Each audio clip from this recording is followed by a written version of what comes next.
मौलाना साहब, 6 बंधु ने एक गाय की कुर्बानी के लिए हिस्सा मिलाया। फिर उनमें से कुछ लोग ये कहने लगे कि 7वां हिस्सा आप सल्लल्लाहु अलैहि वसल्लम की तरफ से लाजमी शामिल किया जाए। अगर ऐसा नहीं करेंगे तो ये कुर्बानी कबूल नहीं होगी।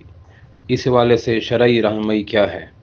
मुझे भी थोड़ा अजीब लगा कि इसको शर्त बना लेना और ये ज़रूरी समझना कि अगर कोई बड़ा जानवर ज़बह करते हैं तो साथ में से एक हिस्सा नबी करीम सल्लल्लाहु अलैहि वसल्लम के नाम पर किया जाए, ये शरई एतबार से दुरुस्त नहीं है। मतलब ऐसी सोच और ऐसी मतलब जहनीत रखना कि अगर नबी करीम सल्लल्लाहु अलैहि वसल्लम की तरफ से हिस्सा ना मिलाया तो किसी की भी कुर्बानी नहीं होगी, या हम ऐसी कुर्बानी में हिस्सा नहीं लेंगे, ये ज्यादती है, गलत है। ठीक है। हाँ, अगर अल्लाह पाक ने तौफीक दी है, गुंजाइश दी है, तो 7वां हिस्सा ही क्यों, पूरे 7 हिस्से ही नबी करीम सल्लल्लाहु अलैहि वसल्लम की तरफ से कुर्बानी दे दिए जाएं। पूरे ऊंट की कुर्बानी दे दी जाए, पूरी गाय की कुर्बानी दे दी जाए, बल्कि 100 ऊंट की कुर्बानी दे दी जाए, जितना जिसका ज़र्फ, जितना जिसके पास माल। और अगर नहीं है तो कम अज कम अपना वाजिब तो लाजमी अदा करें। और 7 लोग मिलकर 7 हिस्से शामिल कर देते हैं एक जानवर में, तो उनकी कुर्बानी अल्लाह की रजा के लिए है, तो 100% दुरुस्त है, कोई मसला नहीं है। जो लोग इसमें